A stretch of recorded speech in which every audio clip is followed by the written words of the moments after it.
In this episode of Light Insight Process, we're going to compare Adobe's different methods of changing image brightness. The main objective here is to see the difference between raster transformations in Photoshop and the rendering transformations of Lightroom, i.e. Adobe Camera Raw.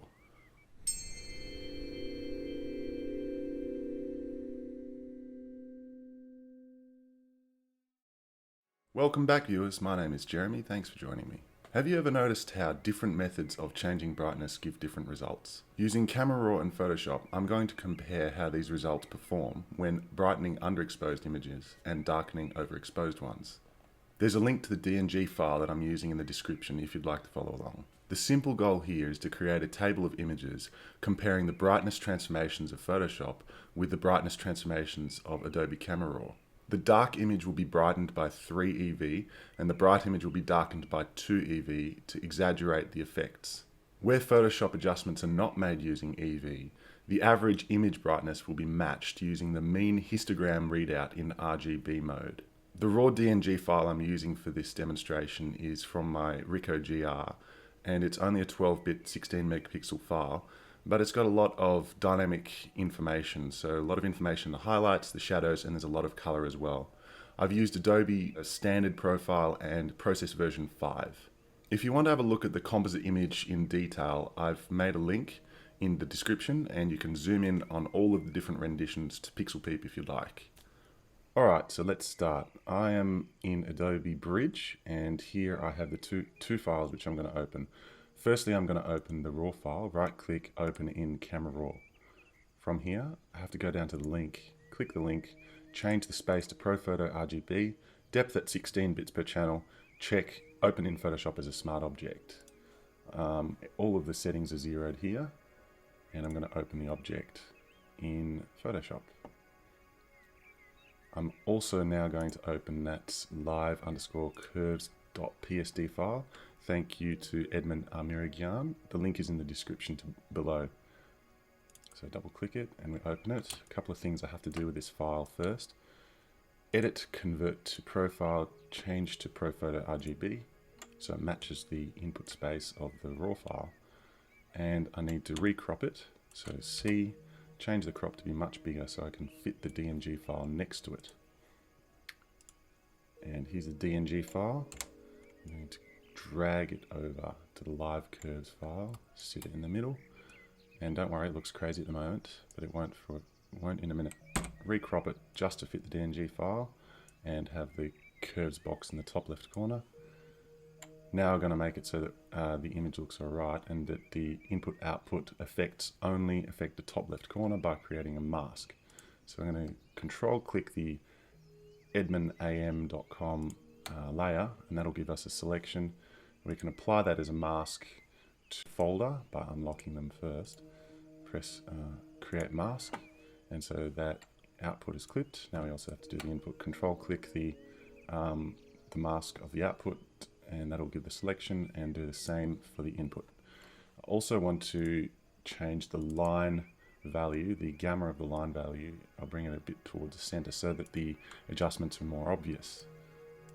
Okay, now this is the demonstration file, like as if you want to follow along. You follow these steps and you can show yourself what different adjustments do in terms of curves. So I'm going to first rename this as the ACR base file plus 3 EV in this instance. So ACR base plus 3 EV. And for this, I'm going to right click New Smart Object via copy.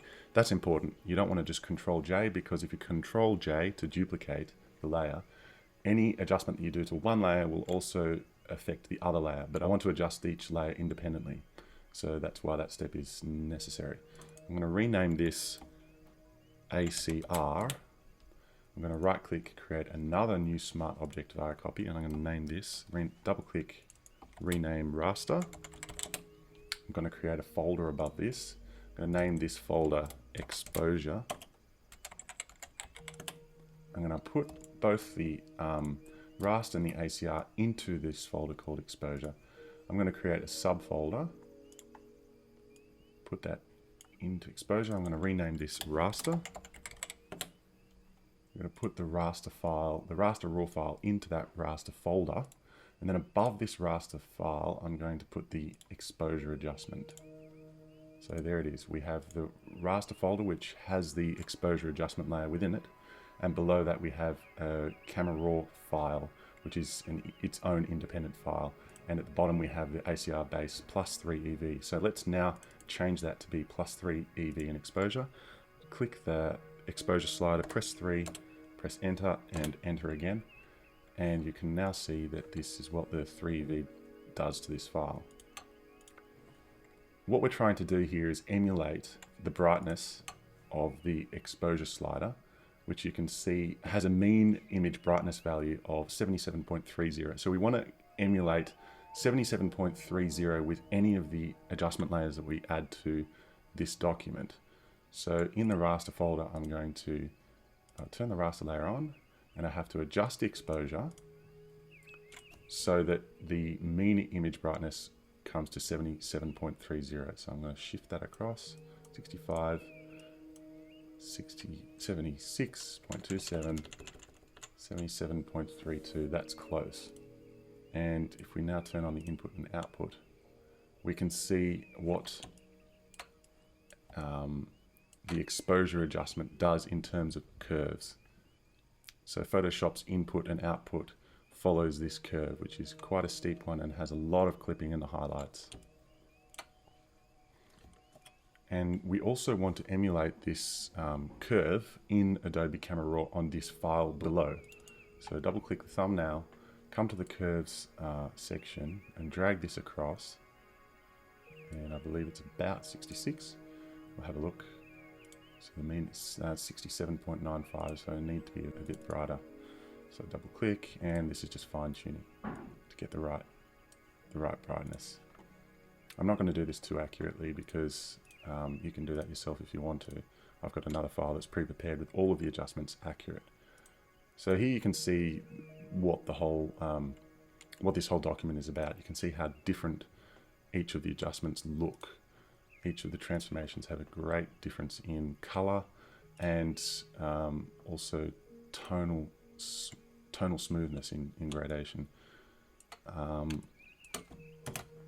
So that's how we set up the adjustment layer and the raw emulation of that adjustment layer. So you have a folder named the adjustment layer, a sub raster folder, and a sub layer which is outside the raster folder but within the adjustment folder, and that's a raw file. One thing I want to mention is that you don't need to rasterize this layer for the effect to change. If I rasterize the layer now, which is right click, rasterize layer, there's no change in the appearance. So that's an unnecessary step because the adjustment layer is working on a rendered preview of that smart object, and that's why it looks the same. So you can continue this by adding new folders and naming them each of the adjustment layers, curves, levels, brightness and contrast, and you can drag around the sliders and see how it affects the curves.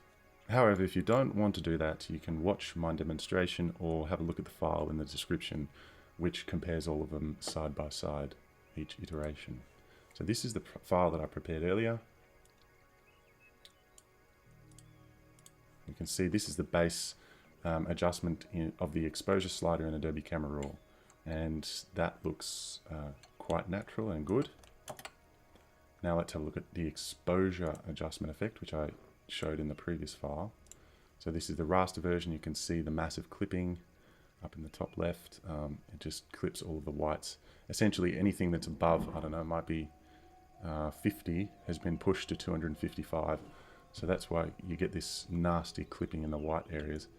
This is pushed very much to yellows. The yellows are clipped. The whites are clipped. It's a really, there's a real, maybe you could call it posterization of color. Not sure that's technically correct, but it looks like it. Now I'm going to turn off that raster layer and you're going to have a look at the raw emulation of that same effect. So if I double click the raw file and come over to the curves tab, you can see that this is what I did to emulate the brightness, the mean brightness of 86-ish, which is what the base raw file has, 86.33. So that's exposure. Now I'm going to have a look at curves. This is a raster. As you can see, there's still that yellow shift, and this is the curve that I made in the adjustment layer. So you can see that here, that's the curve. Each of these values were assigned to the camera raw version here, but one thing I wanted to mention is that the curves don't exactly match in terms of brightness. So if I put the exact same input output values in the adjustment layer as also in Adobe Camera Raw, the Camera Raw version would always be a little bit darker. So I had to increase the curve a little bit, exaggerate it a bit to get the same mean image brightness. So there's a slight discrepancy there. So now we're going to have a look at the levels adjustment. And you can see that this levels adjustment, I think it's the middle slider is essentially a gamma correction. So it's quite a smooth curve, but there is a bit of a knee in the increasing of that curve, which I emulated in Adobe Camera Raw. Here you can see the knee there. And so now we'll compare the raster versus the raw version. You can see again the yellow shift in the highlights, and there's a red shift. There's a red shift of Adobe Camera Raw compared to the original, which has oranges, yellows, and reds. Now we'll lastly look at brightness contrast, and you can see the curve that the brightness contrast adjustment layers give. I had to use 2 layers to get the mean image brightness up to 86.3, and this is the curve that it gives.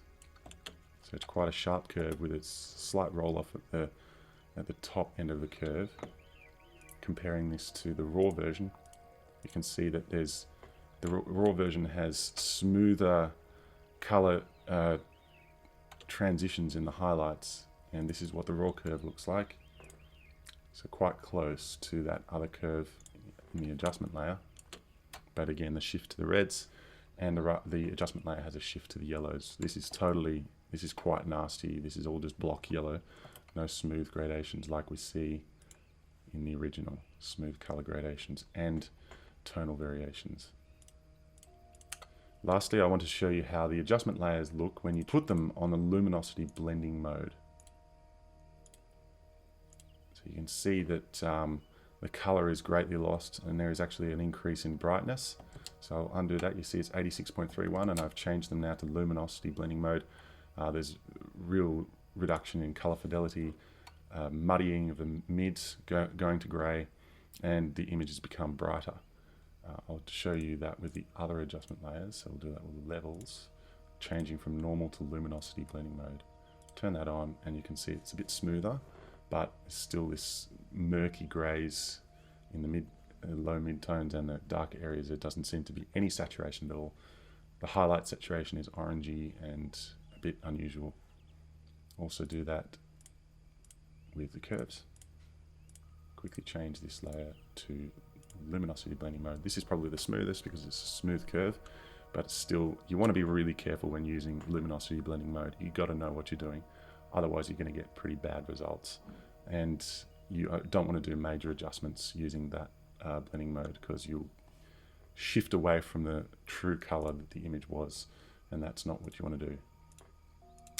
It might be what you want to do, but well, if you want fidelity, don't do it. And we'll change the exposure from normal to luminosity, and you can see again, oh, this is probably one of the worst because it's just clipped. Yeah, well, this is super steep, and we've got really no tonal information in the highlights. It's just totally clipped.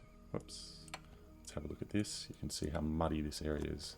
Control H to hide the pixel grid. Yes, it's just muddy, not very good. And compared to the original. So we can also say that the luminosity blending mode clips a bit quicker. You can see how this, probably due to the brightness increase, but yeah, it clips, which is something to be aware of. So now I'm going to shift over to the darkening of a raw file, and it's slightly different. The results are slightly different. So subtract 2 EV in Adobe Camera Raw as the base layer. Upon that we have a curves layer, and you can see that the raster curves gives a massive shift to the red. This is like lobster red, and this certainly did not exist when I took the image. It's very, very beautiful, but it's totally unrealistic. And I'll turn that off, and you can see, okay, I'll show you the curve first. this is the curve. It's sort of a smooth negative curve. And I emulated that curve in Adobe Camera Raw for the raw version. It's like this. Again, I had to slightly exaggerate the curve in Adobe Camera Raw to achieve the same luminance reduction as the raster version. So the raster version, the adjustment layer is a bit stronger in its effect than the Adobe Camera Raw version.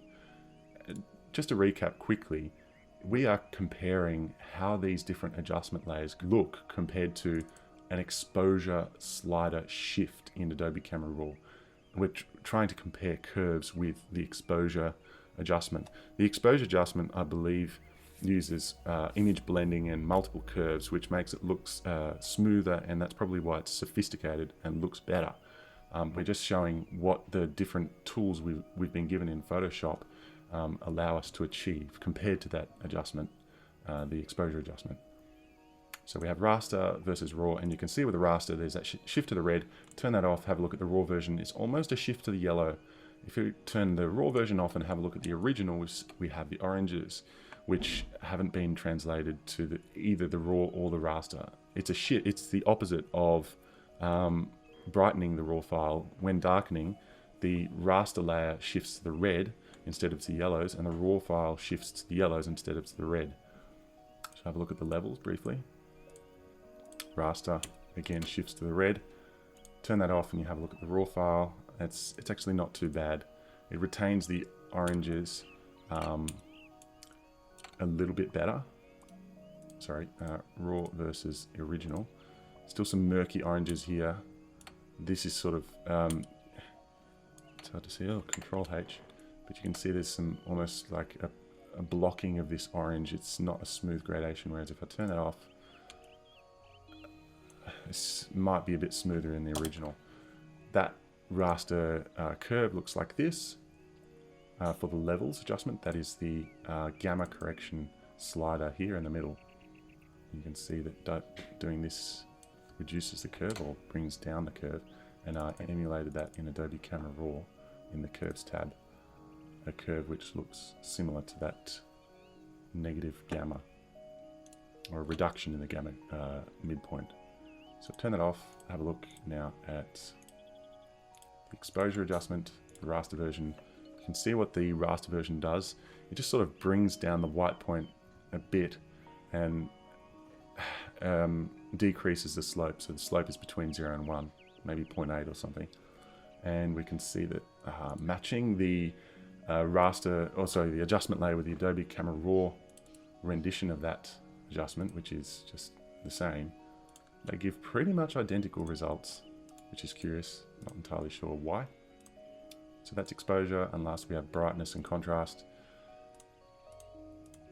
The raster version, or the adjustment layer, it shifts to the red again, which has been common, and you can see that the raw emulation of that adjustment effect in the curves panel, which looks like this. I should actually show you what that curve looks like. Very odd sort of a curve. Very steep at the upper values, and then there's a low gradient, so not 1, it'd be less than 1, and then there's a reduction again in that gradient, so it's non-linear, and it's quite a unique curve. I emulated that in Adobe Camera Raw. You can see that with the raster we have a shift to the oranges and pinks, some really nice colors here, but totally not real. And then Adobe Camera Raw, it's yellow, and we get this murky oranges which are not realistic, some grays here. The yellows up here, I'll show you the original. That's the original, we have the oranges, and that's, you can see that's gone to grey, the yellows have gone to grey, so that's not ideal either. So again, we can say none of the adjustment layers or the Camera Raw emulations of those curves match closely to the -2 EV slide in Adobe Camera Raw, which is something important. And again, the curve numbers don't correlate from the adjustment layer to the Camera Raw adjustment. The input values had to be modified in Camera Raw, exaggerated to give the same mean image brightness. I also wanted to show you how these effects look when you change the blending mode from normal to luminosity, because we did that when we're brightening the raw file. So we can see that here. In this instance, the brightness contrast adjustment layer, it shifts. So let's undo and redo. We can see there's some murky oranges and murky reds that have been introduced which aren't realistic. Like there's a grey halo around this highlight point, and I mean comparing that to either the raw ACR adjustment or the original, this is the original, it just doesn't look very good. And let's have a look at the exposure when the adjustment layer has been set to luminosity blending mode. And we can see that some oranges have been introduced in the midtones which aren't realistic compared to the raw, and then compared to the original, totally different. Let's have a look at levels. Changing the adjustment layer of the levels from normal to luminosity, and you can see that this, I mean, it looks alright, but it's introduced reds again which aren't quite realistic. Turn that off and then turn the raw file off, and this is the original. Raster versus original. Luminosity blending mode versus original. Not quite realistic. Maybe a little bit more realistic than that extreme lobster red that we saw. And lastly we have the curves, so I'll change the raster layer from normal to luminosity. So we have the raster version and the raw emulation of that adjustment, and then the original. And this doesn't look great. We have this murky reds and greys here which aren't realistic. So again, you want to be careful when using luminosity blending mode of your layers, and just make sure that you know what you're doing with them, because there will be a shift and loss in fidelity of color. So now actually I want to move on to the next document, which is Adobe Camera Raw versus Camera Raw Filter. And here basically I wanted to see how closely Camera Raw Filter can emulate Adobe Camera Raw's adjustment on a raw file with a rasterized layer. So within Adobe Camera Raw, I increased the exposure to +3 EV, and then I created a new smart object via copy, which is right click there, and then I reduced that back to 0 EV, and then within Camera Raw Filter, which is Filter, Camera Raw Filter, I increased it to +3 EV, and you can see the differences between Adobe Camera Raw and Camera Raw Filter. Turn that on and off. So the original Adobe Camera Raw maintains the oranges and yellows like we've known, and the Camera Raw Filter sort of emits those oranges a bit and shifts towards the red. It's quite smooth in its adjustment of the brightness, but it's losing some colors. Now we'll do negative exposure, and again you can see that there's some differences. So with Adobe Camera Raw, it hasn't reduced the brightness as much, whereas with Camera Raw Filter it's reduced it a bit more, and it's lost a bit of color fidelity in the oranges, and there's even some sort of purpley pinks here. It's just lost them, sort of pushed them to grey. The yellows have sort of blocked out, and yeah, you're losing some color fidelity. But that's with exposure adjustment. Now I wanted to show you with curves. This is an interesting one. So the curve within Adobe Camera Raw here, that sort of smooth increase curve, is pretty much, you can't see the difference between Camera Raw Filter and Adobe Camera Raw. So they look identical. There's a slight difference of 0.06 in the mean image values.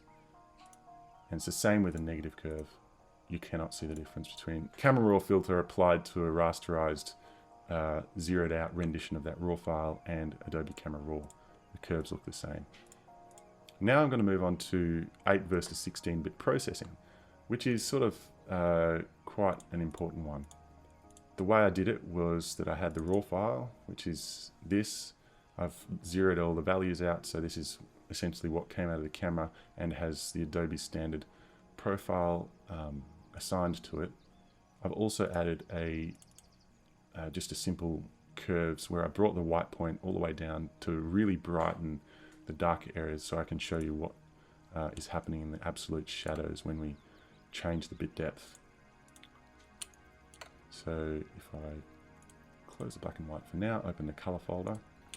Within the color folder, you can see we have all of these different versions. We have the curve applied in a 16-bit workspace, which is exactly what I showed you here, minus this layer. It's the raster version with the curve applied above it. So this is zeroed out, curve on top of that, and this is what you get. There is no difference. It's the exact same thing. Then above that, I have a version where I took this finished processed layer, took it over to an 8-bit workspace, and then brought it back. So it had reduced the bit depth down to 8 bits after the curve processed the 16-bit file. And you can see that there's not that much difference when you convert the final product down to 8 bits. Yeah, here. I'm turning it on and off, and you can see the slight shift. For example, here. Slight shift with the 8 bits, but not too bad. And then the next thing I did was that I had a zeroed out layer, like this bottom raster layer. I rasterized that, took it over to an 8-bit workspace, and then applied the curve. So the curve is using 8 bits of information per channel to achieve the brightness effect that we want. And it's got a lot less information to increase those brightness values from. So you get this massive reduction in image fidelity, massive increase in noise, worse signal to noise ratio. So for example, if I take the eyedropper tool, which is press I for the shortcut, all of these values are the same. All of these reds are exactly the same. You have a look down here in the RGB values, 165, 165, 165. This is 145. We have very few values. If I turn that off, there are much more values. It's all of the values in between. So this is the 16-bit version, and it's got smoother gradations, and this is the 8-bit version. It's blocked out. That's the main difference. I also wanted to try camera raw filter curve in the 8-bit workspace and compare that to the adjustment layer in the 8-bit workspace. So this is the same curve, the same values of this curve down here, applied in camera raw filter on a zeroed out rasterized layer. And you can see that with the curve applied in camera raw filter, even though it's slightly darker, there are actually a couple more tonal values, which means that it's preserving a bit more signal to noise ratio than the adjustment layer version. I also wanted to have a look at the camera raw filter curve applied in the 16-bit workspace and compare that to the adjustment layer in the 16-bit workspace. You can have a look. There is some differences there. So with the camera raw filter, it's clipped a lot to white, but the gradations are probably a bit smoother. This is extreme processing. This is not what you would do normally. But camera raw filter versus the original, there's not that much difference. I also want to show you camera raw filter versus Adobe Camera Raw, and there is a difference here. You will see that the camera raw filter curve, it blocks out to blacks, so it has a slightly higher contrast, blocks out to blacks a bit quicker. So these darker values, they will tend to black in the camera raw filter on the raster version compared to the Adobe Camera Raw on the raw version. Also, the Adobe Camera Raw version, it preserves a bit more color information. You can see some purples and stuff. This is probably color noise from the sensor, but it's still accuracy. It's still original information that is being kept. Whereas with Camera Raw filter, when you do this massive adjustment, you lose a bit of those colors. It's smoothing out the colors a bit, which can be a good thing, but it's a reduction in fidelity. So what can we say about the 8-bit processing is that there is a blocking of shadow colors. Especially if I have a look at the adjustment layer version in 8-bit, there's very few colors that have been presented. They've sort of taken the nearest value and just given it one value. In this case, we have like, I don't know, 12, 15 pixels at 120. And if I have a look at the 16-bit version, you can see all of these to have different values. Another thing that we can say about processing in an 8-bit workspace is that there are less colors and tonal gradations. You'll see this in the black and white version. And lastly, I'd want to say that the Camera Raw filter and Adobe Camera Raw renditions preserve color accuracy a bit greater than the adjustment layers. So now let's move on to the black and white version of this, and you'll see a similar effect. So we have the ACR black and white version at the bottom. And we also have this file which I wanted to show you. Very important. This is how the order of adjustment layers affects your brightness. So if I have this raw version at the bottom, which is all zeroed out, and then I add a vibrance curve above that, which sort of emulates Adobe Camera Raw's saturation and vibrance adjustments, and I reduce the saturation to black and white, and then have the curves above that, it means that the curves are being applied to the desaturated pixel values. If I shift the curves below the vibrance layer, the curves are being applied to the RGB values, and then the output of the curve is being desaturated, and you can see that there's a difference in the tonal readout. The image is darker. So the order in which the adjustment layers are applied does matter. This is the Adobe Camera Raw layer, which has been desaturated. The raw file has been desaturated. You can see it's got quite a lot of contrast. It's quite high contrast, and there's not that much information in the highlights that we can see. It is realistic in terms of smoothness, but when I applied the curve in the 16-bit workspace, the adjustment layer curve, it retains a little bit more of the highlight information, although it's a bit muddy in that upper region. So the way that these layers were done was that a rasterized smart copy of this original raw file was desaturated, which is Control-Shift-U, or image adjustments desaturate, and then the curve was applied to that layer. And so we have the curve applied in the 16-bit workspace, which is here, and we have the curve applied in the 16-bit workspace and then converted to 8-bit. I'm actually going to again turn on this levels so we can see what's going on. There's a little bit of a difference in the absolute shadows, slightly less smooth in the tonal gradations. So for example, here we have these grays, and then we have converted them to 8-bit from the 16-bit processed layer, and you can see that it's not so smooth, but it's not too big a variation. But now you'll see the biggest variation, and that is the curve applied in the 8-bit workspace on a desaturated layer. And you can see that it looks like I don't know, Tetris or some video game. Looks pretty cool, but not realistic. All of these grays are 50, 0, 25, 70, 95, 70. We've got 5 values-ish. So it's pretty bad. That does not look good. The noise is not good. Be aware of that. That's the main point of this document. I also wanted to compare the Camera Raw filter version in 8-bit, and you'll see that again it's retained a couple of more values, so slightly more accurate. See here, got a few more values. Not many, but a couple. And then the Camera Raw filter in the 16-bit versus the adjustment layer in the 16-bit. Yeah, there is a difference. And you can't say that one's necessarily better than the other, but they are different. Okay, so the next document I want to show you is 8 versus 16 versus 32-bit levels adjustment layer. I applied a levels adjustment layer to a 32-bit rasterized smart object.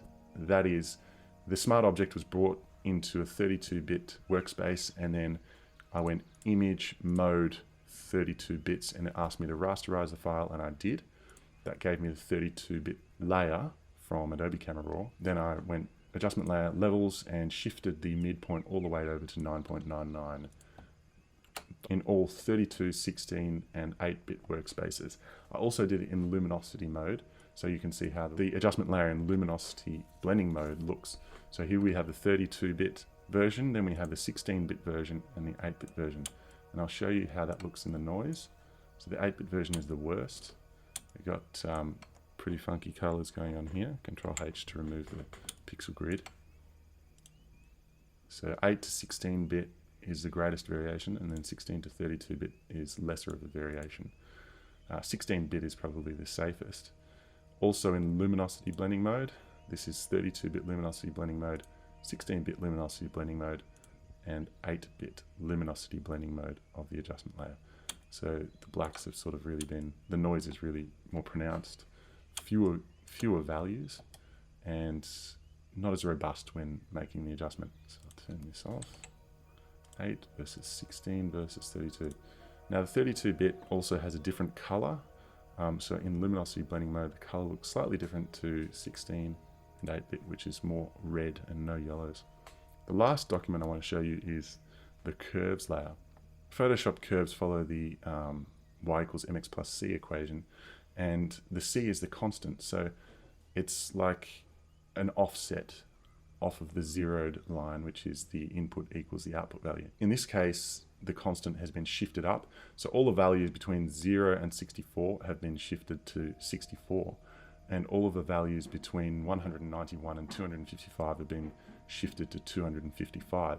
So we have a reduction in dynamic range. The contrast stays the same, but the image has been brightened. And now I'll also show you the negative constant. That is where the constant has been brought down. And you can see that the contrast stays the same, the brightness is reduced, and the reduction in the dynamic range occurs as well. The slope in the gradient has been decreased. That is, the gradient is between 0 and 1. The multiplier of the input value to the output value is less than 1 but greater than 0. So if the input value was 10 and the multiplier is 0.8, the output value would be 8, and so on and so forth. So we have a reduction in contrast. The brightness may be increased or decreased if the constant changes, and the dynamic range has been decreased as well. Also show you the positive gradient here. So this is what the curve looks like, greater than 1 multiplier of the input value. And we have a reduction in dynamic range, increase in contrast, and we can have an increase or decrease in brightness as well. And that's about it. So in summary, there's some things that we can conclude about the different adjustments, Photoshop versus Camera Raw. Photoshop processing adjustments all use calculations to modify the input pixel value of each channel. This is a transformation of one integer value to another. The main processing adjustments include brightness/contrast, levels, curves, and exposure. The input-output integer curve can be linear or nonlinear. Some notes about this are, for example, if you change the constant, you're going to lose dynamic range. You'll change brightness, but you won't change the contrast. A slope of greater than 1, that is y equals mx plus c. So if you change m, you're going to change the contrast. If the input pixel value is 10, the output pixel value might be 12. And the input pixel value of 20, the output pixel value might be 24. That means you're going to have an increase in contrast. Whereas if you have a ratio which is less than 1 but greater than 0, you're going to have a reduction in contrast. Each of these adjustments are going to reduce the dynamic range through clipping. But the brightness can also decrease or increase with a change in this slope. The algorithm for Photoshop's nonlinear curves, as in a S-curve or a reverse S-curve, closely follow the cubic spline calculations. So now we need to make a comparison to Adobe Camera Raw. Adobe Camera Raw creates preview renders on the unfinalized RAW file. Demosaicing, white balance adjustment, gamma correction, color rendering, and luminance adjustments are all performed in one calculation, resulting in a mathematically superior rendition. The image pixel values are only finalized when this render preview is rasterized. What we can say from this comparison is that Photoshop, Camera Raw Filter, and Adobe Camera Raw on the RAW file all give different results. And while Camera Raw Filter and Adobe Camera Raw match in their performance, Adobe Camera Raw on the RAW file will always perform the best. Transforming in Adobe Camera Raw compared to Photoshop results in greater color fidelity, smoother tonal transitions, greater signal-to-noise ratio, and less clipping. And Photoshop adjustments are less accurate due to the absolute value interpolation that's required. One final point to make through this demonstration is that working and processing in a higher bit depth domain yields greater image quality and a greater signal-to-noise ratio. There are instances where you can export the final image to 8-bit, but just be aware if it's a black and white image or if you're exporting to a large color gamut like ProPhoto RGB, that you may see posterization, and that's an unwanted side effect. I'd like to conclude by saying I'm no expert, I'm just an enthusiast. If you have any comments or technical expertise, please comment below. And as always, please like, subscribe with notifications, and share with your friends. I hope you enjoyed this tutorial, and thanks for joining me. Bye.